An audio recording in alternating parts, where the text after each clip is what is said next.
오늘 우리 함께 나누실 말씀은 사도행전 9장 26절에서 31절까지의 말씀입니다. 사도행전 9장 26절에서 31절까지의 말씀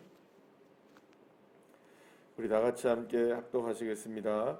사울이 예루살렘에 가서 제자들을 사귀고자 하나 다 두려워하여 그가 제자됨을 믿지 아니하니 바나바가 데리고 사도들에게 가서 그가 길에서 어떻게 주를 보았는지와 주께서 그에게 말씀하신 일과 담메색에서 그가 어떻게 예수의 이름으로 담대히 말하였는지를 전하니라.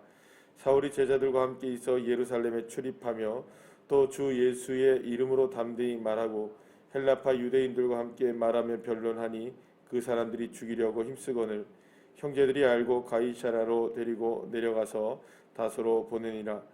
그리하여 온 유대와 갈릴리와 사마리아가 평안하여 든든히 서가고 주를 경외함과 성령의 위로로 진행하여 수가 더 많아지니라.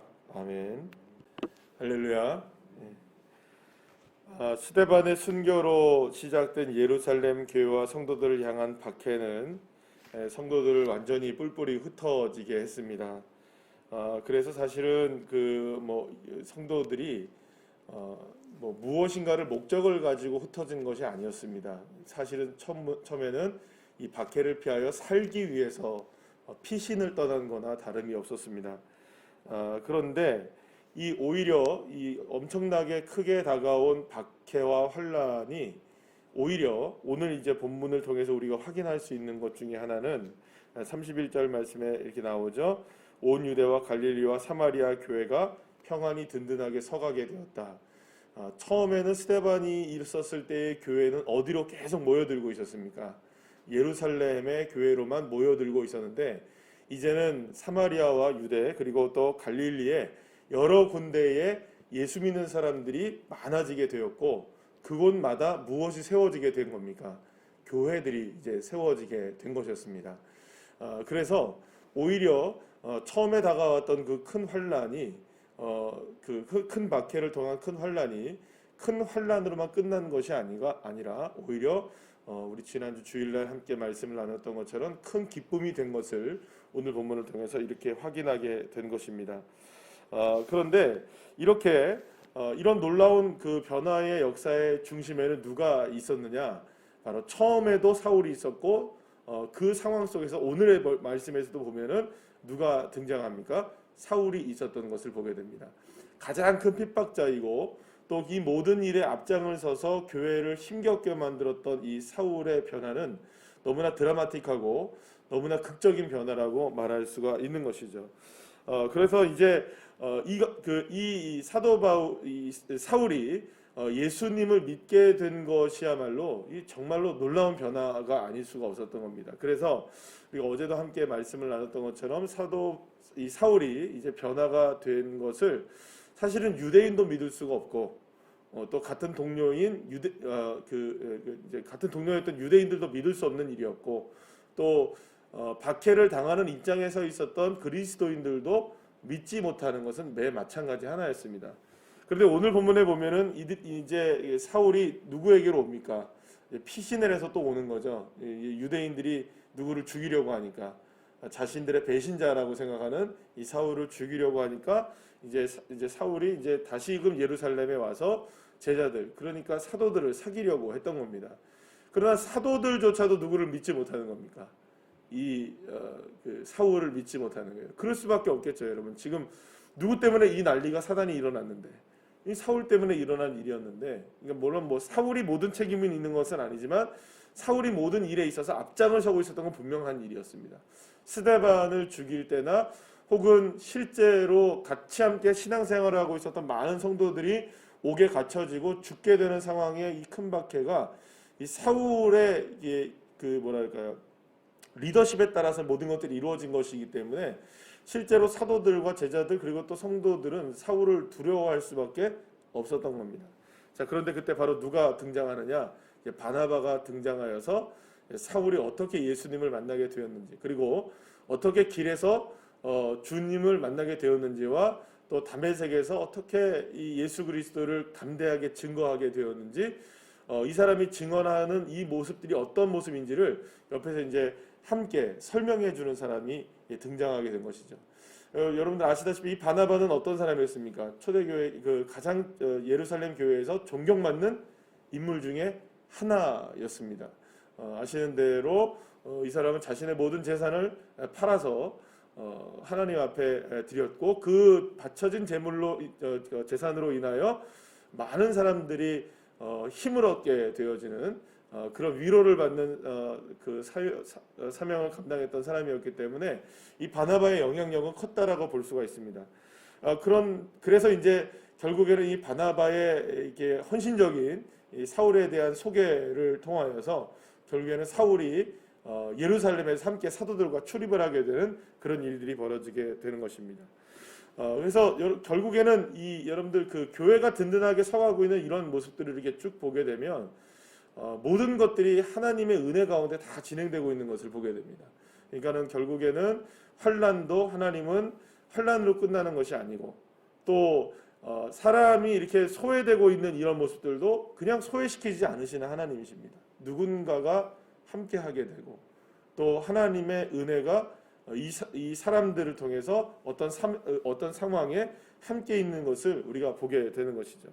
특별히 오늘 본문에서 보게 되면은 사울이 헬라파 유대인들과 함께 변론을 하기 시작하는 것을 보게 됩니다. 근데 여러분 한번 생각해 보세요. 이 사울이라는 사람은 우리가 어떤 사람으로 알고 있느냐? 이 사람은 로마 시민권자입니다. 그러니까는 그 누구보다 당당할 수 있는 거예요. 그 다음에 또 하나는 뭐냐면 이 사람이 가말리엘에서 배웠던 아주 율법에 정통한 사람이었습니다. 그러니까 율법을 정말로 잘 알고 있고 로마의 시민권자로서 그리고 예수 그리스도를 만난 사람으로서 예수님을 가장 잘 변론하고 또 많은 사람들에게 전할 수 있는 최적의 사람이 누구냐? 어찌 보면 이 바로 사울이라는 사람이 될 수 있는 것이죠. 그러니까 사울과 사람들이 이게 변론을 할 때에 그 말을 따라갈 수 있었을까요? 없었을까요? 못 따라가는 거예요. 왜냐하면 여러분들 그 스데반이 성령이 충만하여서 사람들과 이야기할 때 사람들이 스데반의 이야기에 대꾸를 할 수 있습니까? 없습니까? 없었거든요. 왜냐하면 하나님이 함께 하시니까. 마찬가지로 사울에게도 성령이 임했고 또 그에게 있었던 지혜와 지식을 통하여서 이 헬라파 유대인들과 함께 이야기를 나눌 때 이 사울의 이 논리와 그리고 또 사울이 경험한 예수 그리스도의 은혜를 함께 이렇게 전하게 되니까 여기에 대해서 그 누구도 반박을 할 수가 없었던 겁니다. 그래서 이 사람들은 또 어떤 모습으로 나옵니까? 누구를 죽이려고 합니까? 사울을 또 죽이려고 했던 것이죠. 그래서 또 이제 다시금 이 사울이 다소로 이제 피하게 되는 그런 일들이 일어나게 됩니다. 그러나 여러분 보십시오. 오늘 보면 31절 우리가 다시 한번 보게 될 텐데 결국에는 이런 일들이 벌어지면서 결국에는 교회가 어떻게 되어지느냐? 든든히 서가게 되었다는 것입니다. 이런 그 사울의 변화 그리고 또 교회의 이 놀라운 변화들을 통하여서 결국엔 하나님이 그리신 큰 그림은 뭐냐면 결국에는 교회의 부흥이었다는 겁니다. 결국에 우리가 교회의 부흥이 어떻게 일어나느냐 보면 결국에는 이 박해로 끝날 것 같지만 끝나지 않는다는 거죠. 또 무너질 것 같지만 무너지지 않는다는 거죠. 교회는 지금까지 사실은 그래 왔습니다. 2000년이 넘는 시간 동안에 교회가 위기였을 때가 얼마나 많은지 몰라요. 그러니까 그 모든 위기들을 지금까지 뚫고 교회가 건재하고 있다는 것은 이 일을 통해서 우리가 할 수 있는 한 가지가 있는 겁니다. 하나님은 결코 교회를 버리지 않으신다는 겁니다. 그리고 성도들을 버리지 않으신다는 겁니다. 어떠한 상황에서도 하나님의 방법대로 하나님의 계획대로 모든 것들을 세워나가시는 분이 하나님이시라는 겁니다. 우리 교회도 마찬가지이고 한국 교회도 마찬가지입니다. 코로나로 인하여 많이 어려워진 시대 속에서 우리가 살아가고 있지만 하나님은 이 일을 통해서 오히려 더 견고하게 세우시는 과정들을 또한 허락해 주실 줄로 믿습니다. 그러기 위해서는 우리가 뭘 해야 하느냐라는 것이죠. 과연 우리는 뭘 해야 하느냐? 이런 어려운 시대 속에서 교회가 정말로 든든하게 세워져 나가기 위해서 뭘 해야 하느냐? 사울이 무엇에 집중합니까? 또 수많은 그 제자들과 또 성도들이 이 어려움 속에서 무엇에 집중했습니까? 오직 예수 그리스도의 복음에 집중하고 살아갔던 것이죠. 사랑하는 여러분, 저와 여러분 모두가 다 예수님에게 집중하고 복음에 집중하는 삶이 되시기를 간절히 축원합니다. 그럴 때에 교회가 든든하게 세워져 나갈 뿐만 아니라 우리의 가정도 든든하게 세워져 나가는 것입니다. 가정이 든든하게 세워져 나가고 내 삶이 든든하게 세워지는 것은 어떠한 것으로 이루어질 수 있는 게 아닙니다. 적어도 그리스도인들에게 있어서 가장 든든하게 세워져 나갈 수 있는 근거는 예수 그리스도 그분이십니다. 예수님 한 분으로 인하여서 내 신앙이 세워지고, 예수님으로 인하여 우리 가정이 세워지고, 예수님이 우리의 교회의 기둥이 되어질 때 우리는 비로소 든든하게 세워져 나가는 나의 삶이 되고, 우리의 가정이 되고, 우리 교회가 되고, 이 나라의 민족이 되어지는 것입니다. 그래서 하나님의 몸은 놀랍습니다.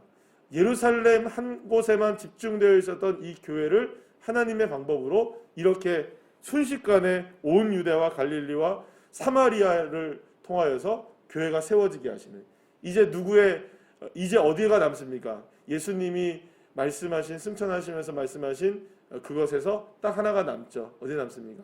땅 끝까지 이르러. 이미 아프리카에 시작이 되지 않았습니까? 그러면 이 땅 끝까지 이르러서 증인이 되게 하시는 이 사명을 누구를 통해서 감당하게 하시느냐? 놀랍게도 핍박자였던 사울이 바울이 되며 하나님 앞에 이 사명을 감당하게 되는 거죠.